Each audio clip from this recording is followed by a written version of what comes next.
के सामने, उसमें एक है एनक्रोचमेंट, दूसरा है भ्रष्टाचार और तीसरा है गैर कानूनी कब्जे। सर, इनसे निपटने के लिए वक्फ बोर्ड्स को सरकार की सहायता की आवश्यकता थी और है, परंतु बात नियत की है सर। अगर सरकार की रिफॉर्म्स की नियत होती, तो इस बिल में वक्फ बोर्ड्स को एम्पावर करने का प्रयास होता। वक्फ बोर्ड्स को गवर्नमेंट के पेट्रोनाइजेशन की आवश्यकता थी और है, मजबूतीकरण की आवश्यकता थी और है सर। रिफॉर्म का एजेंडा होता तो एनक्रोचमेंट्स हटाने में मदद की बात होती। इसके लिए इस बिल में कठोर से कठोर प्रावधान लाए जाते, जो नहीं है। रिफॉर्म का एजेंडा होता तो सर्वेज में सर्वे कमिश्नर्स की मदद की बात होती।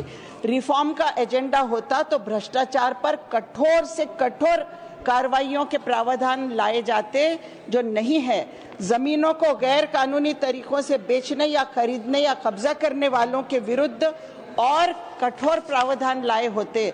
यहाँ तो पहले जिसको एक सीरियस क्राइम माना जाता था, उसे भी नॉन कॉग्निजेबल और बेलेबल बनाकर के प्रावधान लाए हैं आप। सर, मुतवल्लियों से जो वक्फ बोर्ड्स को शेयर मिलता है, जिससे कब्रस्तानों के, मस्जिदों के काम होते हैं, वो शेयर को भी आपने कम कर दिया है, 7% से 5% पे ला लिया है, क्योंकि वक्फ बोर्ड की और तो कोई इनकम नहीं होती है जिसकी आप बात कर रहे हैं।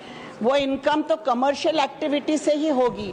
वक्फ बोर्ड तो मस्जिद चलाते हैं, कब्रस्तान चलाते हैं, आशुर खाने चलाते हैं, दरगाह चलाते हैं, वहाँ से इनकम कहाँ से होगी? सर, अगर वक्फ बोर्ड्स को आप सशक्त करना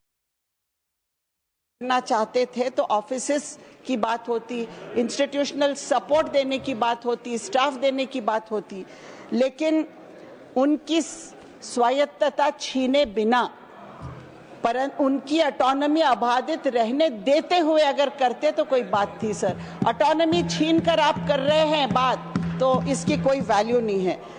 क्योंकि सर, अगर मुझे मेरा घर चलाने में कुछ कठिनाई आ रही है, तो आप ये नहीं कर सकते कि मदद के तौर पर आओ, हम आके आपके घर का मालिक बन जाते हैं, क्योंकि आप अपने घर में कठिनाई आपको हो रही है घर चलाने में। तो उस तरह की बात यहाँ हो रही है। सवाल यह है सर कि क्या नॉन कम्युनिटी मेंबर्स बोर्ड्स पर लाए जाने से बोर्ड्स एम्पावर हो जाएंगे? क्या लॉजिक है इस बात की? सर, आप कहते हैं कि वक्फ बोर्ड्स धार्मिक संस्था ही नहीं है। आपने कहा कि धार्मिक संस्था ही नहीं है। मस्जिदों का, दरगाहों का, कब्रस्तानों का, आशुर खानों का व्यवस्थापन करने वाले धार्मिक संस्था नहीं है। जो वक्फ बोर्ड की जमीन लोगों ने डोनेट किए हैं रिलीजियस पर्पस के लिए, वो व्यवस्थापन धार्मिक नहीं है। ये सोच भी कमाल की है सर। आप मुझे बोलने देंगे? एक तो आपने आखिर में मेरा नंबर लाया सर, और आप घंटी बजा रहे हैं। प्लीज मुझे बोलने दीजिएगा सर, ये बात अन्यायकारक है। मैडम, जहां नाम सर, है, आप please 1 minute please 1 minute please 1 minute consider sir. जहां सूची में नाम है मैडम, मैं वही पुकार सकता हूँ। जो समय लिखा है उसका मैं पालन करता हूँ। प्लीज, नाम नीचे आता गया मेरा sir. Please conclude please. Madam, please seat पर बैठकर न बोले, जहां पर नाम सूची में वही मैं बुला रहा हूँ। प्लीज सर, आप कंक्लूड करें। मुझे बोलने दीजिए सर, प्लीज। हाँ, बोलिए, कंक्लूड करिए। वक्फ जमीनों का सबसे बड़ा एनक्रोचर कौन है, ये मैं पूछती हूँ। सच्चर कमेटी की रिपोर्ट के अनुसार वक्फ बोर्ड का सबसे बड़ा एनक्रोचर स्टेट गवर्नमेंट स्वयं है सर, और आपने एनक्रोचर को ही फैसला करने का अधिकार दे दिया है।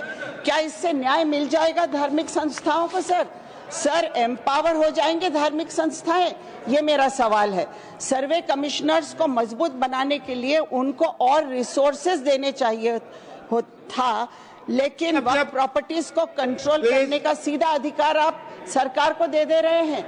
ये क्या ये अन्यायकारक नहीं है? सब बचपन में एक कहानी सुनी थी कि एक भेड़िया सर बकरे की खाल ओढ़कर शिकार करता है। मुझे वो कहानी आज याद आ रही है। सर, प्लीज मुझे बोलने दीजिए। मैं बोलने दे रहा हूँ आपको। कंक्लूड, अनएंडिंग टाइम नहीं दे सकता, अनएंडिंग टाइम नहीं दे सकता। प्लीज, नहीं बजाएंगे। सर ये बिल सुधार नहीं बोल के खुद एक तरीके का इंक्रोचमेंट है माइनॉरिटीज के अधिकारों पर, माइनॉरिटीज के संवैधानिक अधिकारों पर। सर आर्टिकल 14 से 30 तक के हर आर्टिकल का उल्लंघन हो रहा है इस बिल में। सर माइनॉरिटीज में केवल मुस्लिम्स नहीं है, क्रिश्चियंस है, सिख्स है, बुद्धिस्ट है, पारसी है, सब है। सर आज मुस्लिम्स की बारी है, कल क्रिश्चियंस की आएगी, परसों बुद्धिस्ट की आएगी। सर मैं ये पूछना चाहती हूँ कि आप गरीब मुसलमानों के फायदे की बात कर रहे हैं, ये चर्चा हो रही है, किस तरह करोगे? सर जिस तरह सेना के लिए आरक्षित जमीन 13,000 एकड़ जमीन आरक्षित जो है 50 वर्षों से, वो जमीन आपने अडानी जी को दे दिया, बाबा रामदेव को दे दिया, आपने रवि शंकर को दे दिया। उसी तरह आप भला करोगे मुसलमानों का, गरीब मुसलमानों का? किस तरह करोगे? मुसलमानों को आप क्या दोगे इसमें से? क्या आप इन जमीनों को बड़े बड़े पूंजीपतियों को देकर उसमें से इनकम निकालोगे? आज आपके पास बजट है, आप उस बजट में से मुसलमानों का भला करिए, ये मेरी आपसे विनंती है। सर कंक्लूड करिए मैडम। मेरा सर प्रश्न सुधांशु त्रिवेदी ने जो यहाँ उपस्थित किया था मुद्दा कि एक कम्युनिटी आज जो है वो माफिया के साथ है, गुनहगारों के साथ है। मेरा सवाल ये है